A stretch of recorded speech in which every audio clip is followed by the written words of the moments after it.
Halo, apa kabar? Saya Handoko Wisnuwargo dari Maestro Consulting, Coaching, dan Communicating. Untuk Anda semua dalam Serajum Live. Serajum Live adalah program Corporate Social Responsibility yang dilakukan setiap hari Senin, Rabu, Jumat malam. Dari Maestro Studio, Rumah Betawi, Jakarta, untuk kita semua, bangsa Indonesia. Dalam rangka apa? Ikut mencerdaskan kehidupan bangsa. Teman-teman semua, program ini dimulai dari tanggal 3 April 2020 dan hari ini masuki episode yang ke-224. Judulnya adalah Values Conflict. Kenapa bisa sampai 224 episode? Semua karena Anda semua menonton. Kalau Anda tidak ada yang nonton, saya juga mau pergi jauh sendirian ya. Nah, waktu itu saya sempat ajak pindah yuk ke YouTube, di live aja yuk gitu kan. Ternyata teman-teman semua tidak berkenan, ya sudahlah, tetap aja di sini, direkam dan kemudian nanti bisa ditonton di YouTube ya. Nah, kalau nonton di YouTube terus kemudian gimana caranya? Sama caranya sebetulnya. Ya nonton aja, mau kapan aja bisa gitu kan. Ya, tapi kalau live begini kita tetap bisa berinteraksi, Anda bisa chat, bisa nanya, bisa menyapa dan bisa ketemu banyak teman. Ya, seperti hari ini yang tercatat di tempat saya ada 13 yang ikut. Biasanya ada yang tidak, saya nggak tahu aturannya gimana. Ada juga yang nonton tapi tidak keluar namanya ya. Ada namanya sekarang ada 13 orang. Baik teman-teman semua, kita akan mulai dengan PowerPoint ya. Malam hari ini episode 224 judulnya adalah Values Conflict. Teman-teman semua, perkenankan saya menggunakan PowerPoint. Rajum.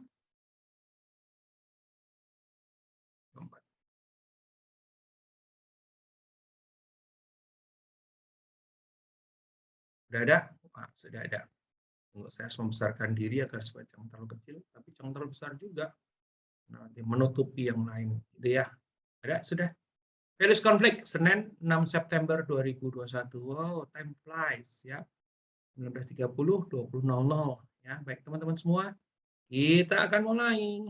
Teman-teman semua, values conflict itu terjadi ya. Oops, ini kok materinya masih yang lama. Bentar ya. Nah, saya save as dulu.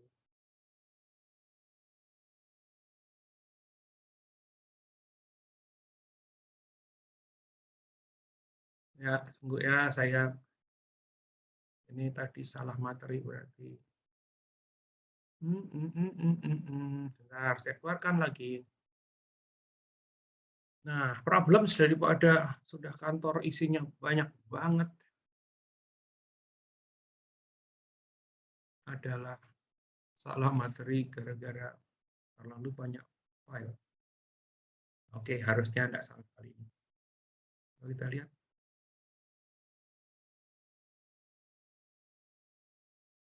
Loh, kok masih salah? Waduh, waduh, waduh, waduh. Ya.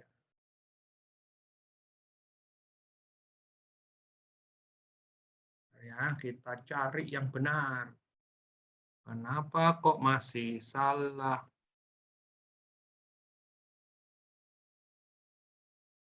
Baik, teman-teman semua. Filenya ternyata salah. Saya tadi edit, tapi terus kemudian editannya nggak keluar di file. Ya, kalau sudah terlambat itu suka begini nih, ada yang salah, yang kurang. Oke. Nah, sekarang harusnya betul.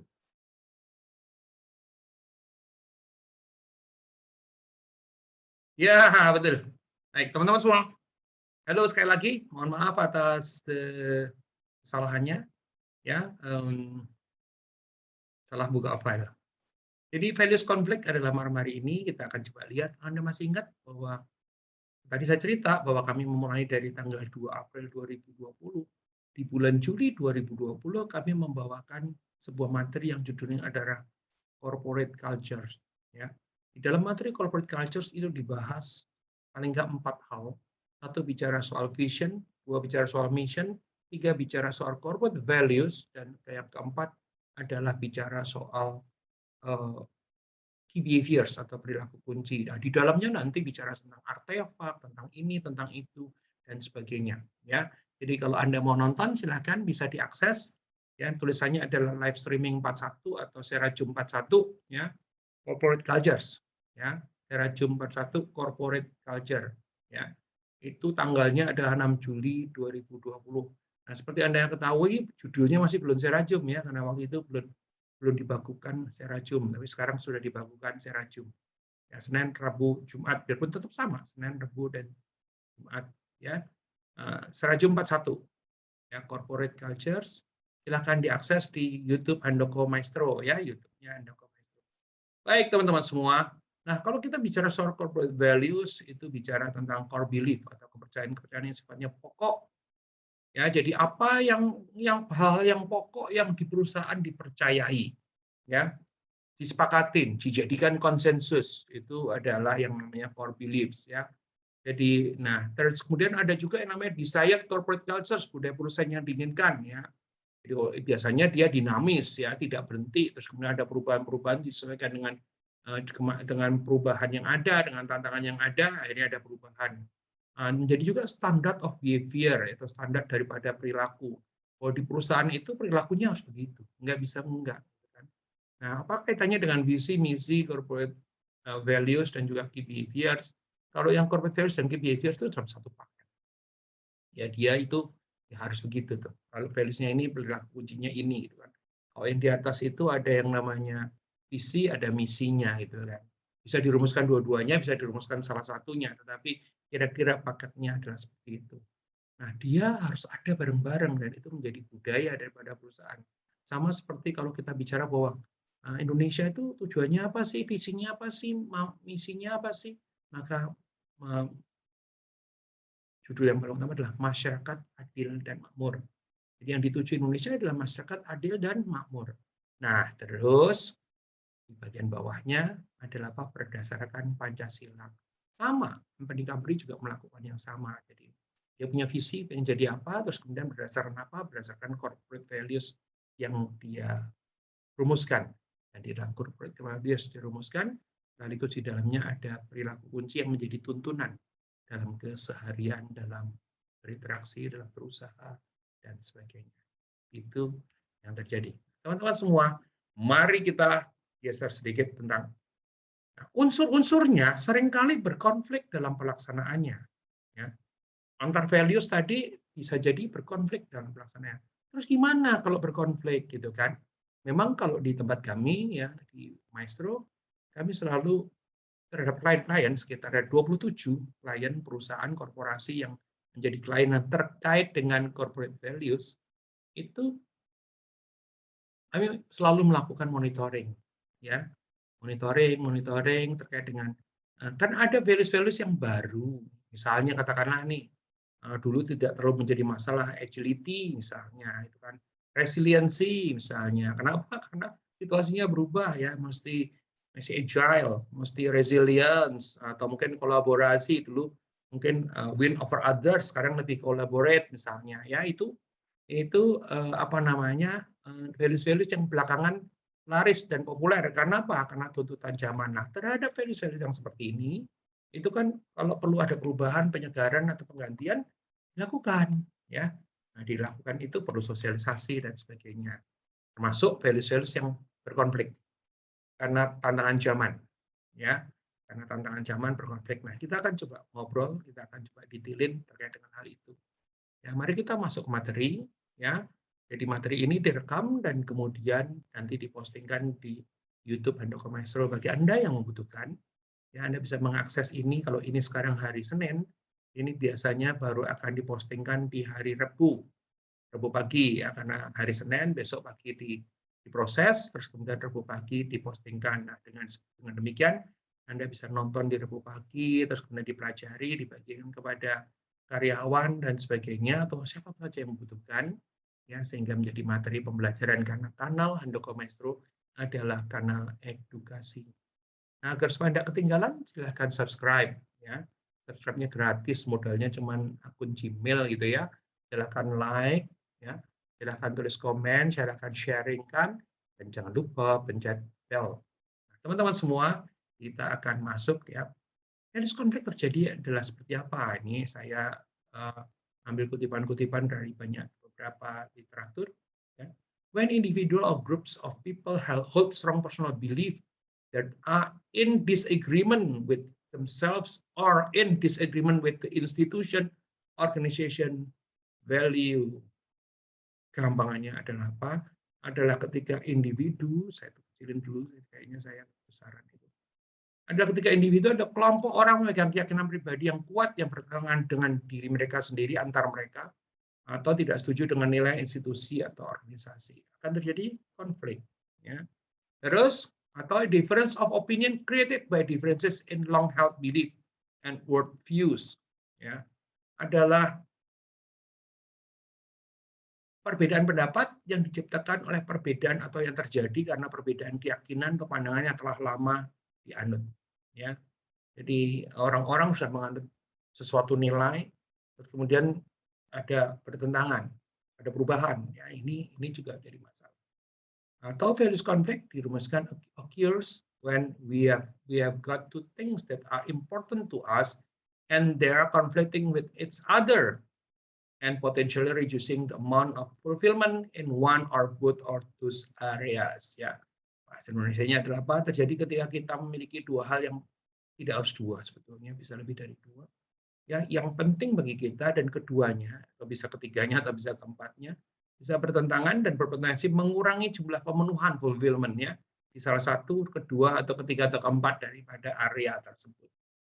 Nah, teman-teman semua, ya, biar gampangnya dari definisi tadi saya simplifikasi. Kenapa perlu simplifikasi? Ya, karena materi ini cuma kita bicara soal 30 menit. Ya. Saya simplifikasi dengan seperti apa simplifikasinya. Ya.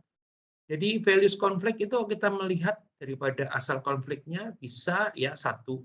Secara umum nih ya, tentu saja ada yang complicated-nya. Ini yang simpelnya. Satu, pertentangan antara values pribadi dengan values-nya korporasi atau values-nya perusahaan.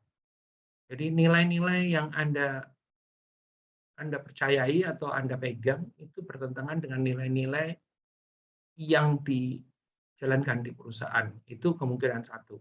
Ya. Kemungkinan kedua adalah antar values dalam perusahaan. Jadi perusahaan biasanya mengadopsi sejumlah values. Nah, sejumlah values tadi itu bisa jadi dengan berjalannya waktu dalam pelaksanaan di lapangan itu bisa berkonflik. Ya, nanti saya akan berikan kepada Anda contoh ya. Tentu saja contohnya contoh fiktif ya. Karena kalau contoh yang real nanti dimarahin sama perusahaannya karena kami pegang informasi lengkap tentang apa yang terjadi di perusahaan-perusahaan itu gitu kan. Saya akan ceritakan yang fiktif ya. Tapi mudah-mudahan cerita fiktif tadi bisa memberikan gambaran kepada Anda tentang oh kayak gitu toh values konflik itu ya. Jadi mulai dari apa? Pribadi dan melawan perusahaan ya. Atau antar values di dalam perusahaan. Itu bisa satu, minimum dua tentu saja karena berkonflik ya. Bisa dua, bisa tiga dan selanjutnya. Teman-teman semua, biasanya apa? Yang values yang pribadi ini karena sudah lama dimiliki, sudah lama dijalankan dan dipercaya sebagai suatu hal. Ya karena values atau nilai itu kan kita dapatnya tidak hanya tahu-tahu dari perusahaan enggak, tapi biasanya didapat dari yang paling gampang adalah keluarga. Ya. Terus kemudian agama atau kepercayaan yang dianut itu menanamkan values-values, betul? Nah, masyarakat sekitar Anda itu juga menanamkan values-values ya. Ya, dan kira-kira begitu. Ya, nah, itu yang terjadi, values pribadi versus perusahaan. Ya, bisa aja bertentangan dengan values-nya perusahaan. Atau antar values di dalam perusahaan. Jadi antar values pribadi itu juga bisa terjadi ya terkait dengan perusahaan adalah Anda pindah dari perusahaan A ke perusahaan B. Nah, values yang Anda benar-benar hayati di dalam perusahaan A itu ternyata bertentangan dengan di perusahaan B itu juga dimungkinkan. Ya, sangat mungkin ya. Biarpun sebetulnya biasanya itu tidak ya. Biasanya, kalau saya bilang biasanya bukan berarti ya, nggak ada tapi biasanya enggak. Nah, antara values dalam perusahaan itu juga ada ya. Karena tiba-tiba tantangannya berbeda. Ya, tantangan berbeda terus kemudian terjadi values conflict ya. Baik, kita akan coba ngobrol sedikit. Dalam kasus dalam kasus values pribadi versus values perusahaan. Dalam kasus values pribadi melawan values perusahaan. Jadi apa yang ada di dalam diri kita, yang kita percayai, yang kita yakini, nilai-nilai itu tidak sama dengan values yang dijalankan di perusahaan. Ya. Nah, sebetulnya pilihannya gampang banget, cuma dua. Satu, kita menyesuaikan terkait dengan values perusahaan kalau kita tetap mau kerja di perusahaan itu, betul? Ya, karena dia di perusahaan punya values A, B, C, D, E, Anda punya values yang bertentangan dengan salah satu atau beberapa daripada A, B, C, D, E. Caranya apa? Anda nyesuaiin. Kenapa harus nyesuaiin? Karena Anda berada di sana, Anda punya pilihan untuk itu gitu kan. Silakan menyesuaikan ya. Atau alternatifnya adalah apa? Pindah atau keluar ya, karena kalau itu values itu demikian berarti buat Anda dan Anda yakinin bahwa itu tuh nggak bisa disesuaikan, ya jangan di perusahaan itu. Yang tidak boleh terjadi kalau dalam konteksnya perusahaan adalah Anda memiliki values yang berbeda, tetap ada di situ dan kemudian menjadi gangguan dalam program pelaksanaannya ya. Anda bisa jadi provokator, Anda bisa menjadi orang yang menjadi menjadi soliter, yang lain itu yang Anda sendiri enggak, atau banyak hal yang lain ya. Nah, ini yang atau mungkin lebih parah lagi adalah Anda bikin gerakan bawah tanah gitu ya, yang memprovokasi teman-temannya untuk tidak menerima values-nya perusahaan. Nah, ini jadi masalah besar. Ya, kenapa jadi masalah besar? Tentunya yang namanya values-nya perusahaan itu disusun karena tidak asal disusun, tetapi untuk tujuan tertentu yang jelas dan mestinya benar. Ya, oleh karena itu berarti either dua hal sebetulnya yang gampang. Ya, kalau varian di dalamnya sih banyak ya. Yang satu adalah menyesuaikan, ya. Dua adalah pindah atau keluar. Bisa nggak kita itu fight over it gitu ya, memperjuangkan values kita. Kalau saya ditanya bisa atau enggak, bisa jawabannya. Tapi rasanya kalau Anda tidak dalam situasi yang memang punya expertise atau Anda memang dalam posisi yang cukup tinggi untuk membuat keputusan terkait dengan ini, karena ini kan menyangkut kehidupan perusahaan, maka sebaiknya tidak dilakukan. Ya, sebaiknya tidak dilakukan. Jadi aktif. Karena apa? Karena Anda punya pilihan kalau di dalam perusahaan adalah either menyesuaikan atau pindah atau keluar. Ya, teman-teman semua, itu yang terjadi, bagaimana solusinya. Nanti saya akan cerita ya. Nah, kalau soal ini sebetulnya ada cerita yang jelas-jelas, tapi saya tidak berani mengungkapkannya di publik ya. Kalau di dalam konsultasi ya, karena agak sensi kalau di tempat umum ya. Tapi konflik antara pribadi dan perusahaan ini suka terjadi terkait dengan sesuatu yang dipercayai lama. Nah, kalau memang atau baru menjadi tren. Nah, ini yang jadi masalah adalah baru menjadi tren. Ya. Oke. Nah, teman-teman semua, bagaimana solusi yang lain adalah antar values dalam perusahaan. Bisa jadi terjadi itu.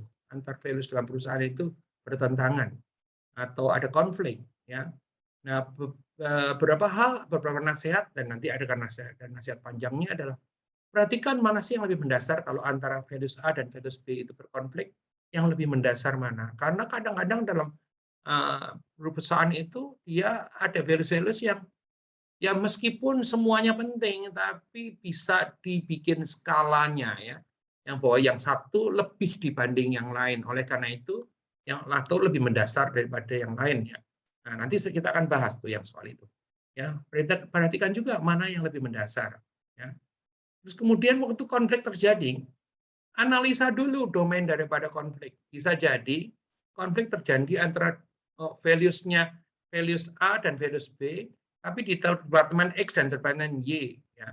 Nanti domainnya ada di mana, di X atau di Y gitu ya. Nah, itu bisa situasinya berbeda. Karena values yang value A di X dan value A di Y itu pun juga bisa menjadi sesuatu yang mentafsirannya tidak benar-benar bisa pas sama gitu kan. Biarpun diharapkan tentunya sama, tapi maksudnya saja. Nah, pada saat itu nanti ketemu bisa terjadi pertentangan. Jadi analisa dulu domain daripada konfliknya. Ini kejadian di mana? Dalam konteks apa gitu ya. Nah, dalam perjalanannya ya, karena values itu ada yang perusahaan didirikan sampai sekarang itu masih terus dipakai gitu ya. Itu tafsir terkait dengan values ini bisa juga bersifat dinamis ya.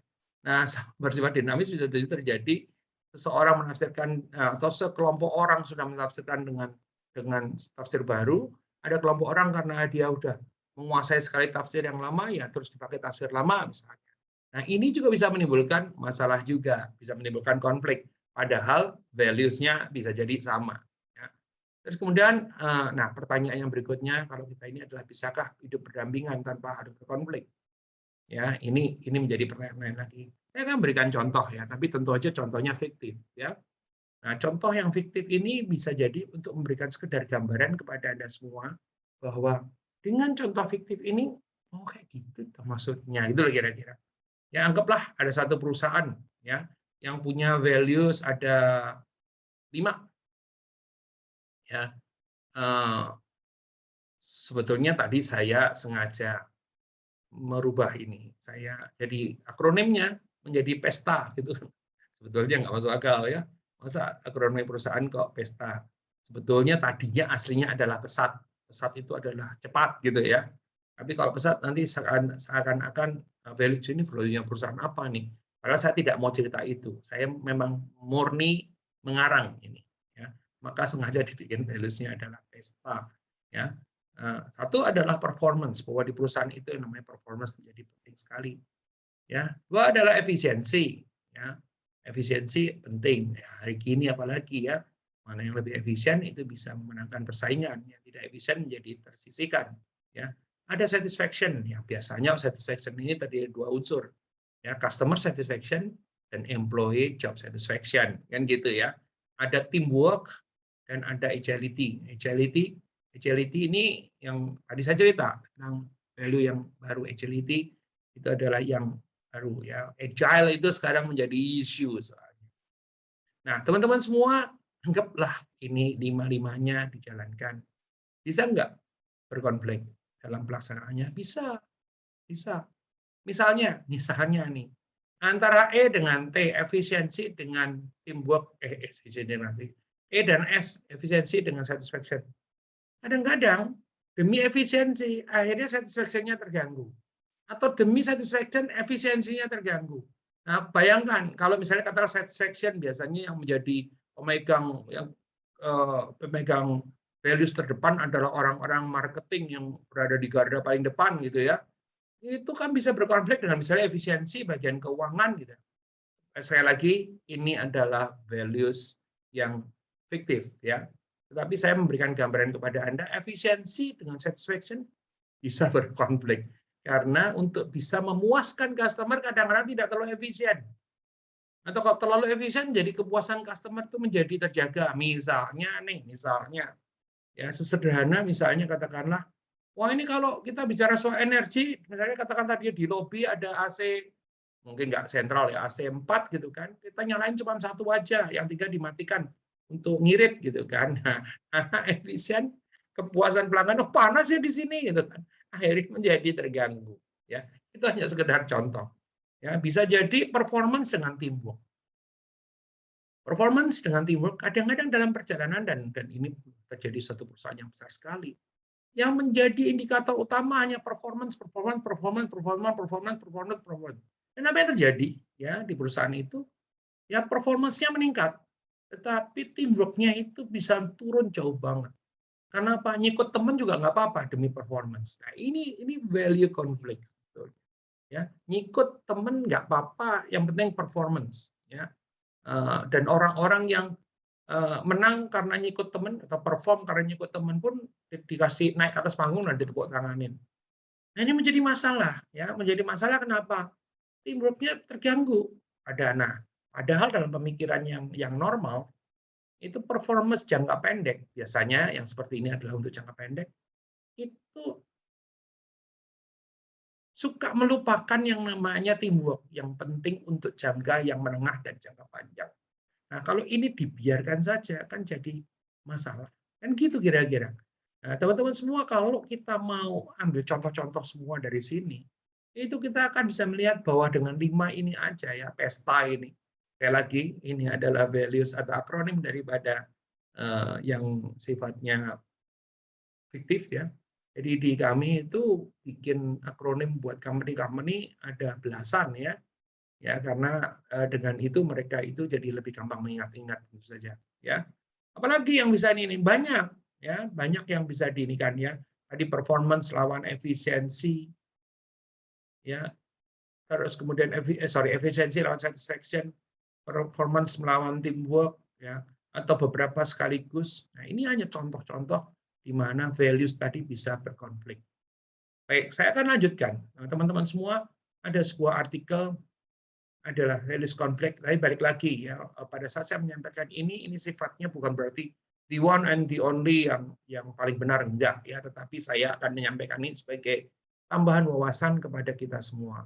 Ya, ada artikel yang mengatakan tentang values conflict how to respond ya. Dikatakan di situ ya, dia mengutip Mary Gentile ya dalam Giving Voice to Values, melakukan penelitian daftar pendek dari nilai-nilai yang umum. Jadi menurut dia nilai-nilai yang paling umum dan kemudian sangat mendasar itu adalah honesty, respect, fairness, compassion, dan responsibility. Ya, sekali lagi teman-teman semua, ini saya cuma menjabarkan bagaimana memberikan contoh, bukan oh, ini yang paling benar karena ada banyak pemikiran yang lain. Ya, jadi honesty, respect, fairness, compassion, dan responsibility ini yang menurut penelitiannya si Mary ini dianggap sebagai yang sifatnya pokok, mendasar. Nah, kenapa penting dibikin pokok mendasar? Kan tadi itu. Ya pada saat saling berkonflik, kita bisa mencari mana yang lebih mendasar, itu yang harus diikutin. Kan gitu ya. Nah, ini nanti ada kaitannya dengan itu. Ya, teman-teman semua. Nah, kita akan coba lihat apa yang dilakukan ketika Anda menghadapi konflik nilai. Ya. Misalnya, apakah prinsip etika yang benar dipertaruhkan atau ini masalah kepercayaan atau selera pribadi? Harusnya kalau prinsip etika yang benar, baru kemudian nanti bisa pakai yang tadi. Ya, nah gunakan saat itu satu ya. Ask yourself if the conflict arises to the level of one of the 5 commonly shared values. Ya, kita melihat tuh, oke, yang etika yang benar yang dipertaruhkan ya berarti bisa dimenangkan terhadap yang konflik yang sifatnya pribadi, selera atau kepercayaan yang sifatnya pribadi. Oke. Terus itu nomor satu. Nomor dua, if the conflict involve one of the 5 commonly shared values, jika konflik itu melibatkan satu daripada 5 ini, try to reframe the discussion around the shared values.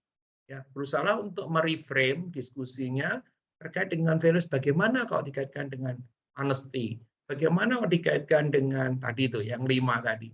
Ya, gunakan apa? Kesamaan untuk membantu meringankan perbedaan pendapat. Jangan gunakan perbedaan, oke? Dan secara implisit berlaku untuk nilai-nilai bersama. Jadi pada saat terjadi konflik, gunakan yang sama. Kesamaannya apa? Oh, ini kaitannya dengan itu. Oh, ini kaitannya dengan itu. Sebetulnya pemikirannya sih sama sih, hanya penafsirannya berbeda gitu kan. Berarti sebetulnya konfliknya bisa selesai. Ya, terus apalagi broaden the scope of the discussion beyond the parties involved ya. Jadi diperluas skop daripada diskusinya di antara orang-orang yang terlibat. Ya, terlibat dalam konflik tentu aja. Ketika berhadapan dengan konflik nilai, jauh lebih efektif untuk membahas bagaimana suatu masalah mempengaruhi orang lain, apakah itu dengan pelanggan, karyawan, atau masyarakat. Ya, ini menurut artikel saya tadi sih. Dan nomor 4 adalah offer well-timed, thoughtful question. Ya. Prinsip pertama untuk praktek etika bisnis yang efektif adalah berbicara. Bukan berbicara pernyataan langsung terus terang, langsung, dan menantang. Melainkan pernyataan yang bijaksana dan tepat. Kadang waktu bisa menjadi penyelesai. Ya, nah nomor 5 yang sangat penting sekali adalah engage in active listening. Ya. Jadi berusaha untuk selalu mendengarkan, karena kalau kita mendengarkan bukan cuma apa yang dikatakan, tetapi behind, di belakang itu sebetulnya ada apa. Berusaha lebih dulu mendengarkan dan memahami, itu adalah kuncinya. Kalau ada konflik, ya akan dapat membingkai ulang percakapan dan menarik nilai yang bersama. Bukan pokoknya. Nah, yang paling berbahaya adalah kalau kita pakai kalimat pokoknya. Ya, pokoknya ini amat sangat berbahaya sekali. Teman-teman semua, materi ini ya ini materi dasar banget ya dengan cerita yang fiktif tadi. Ya, ini akan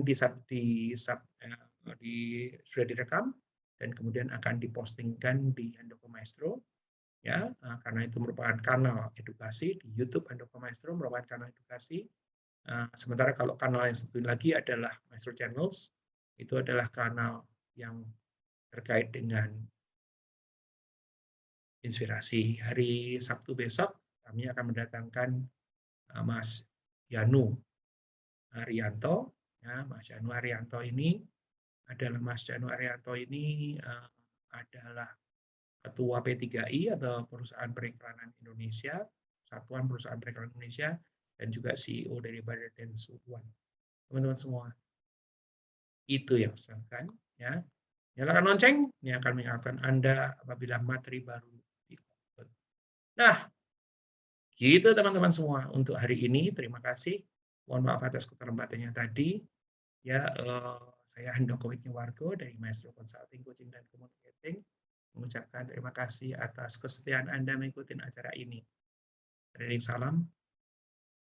Semoga sukses untuk Anda semua.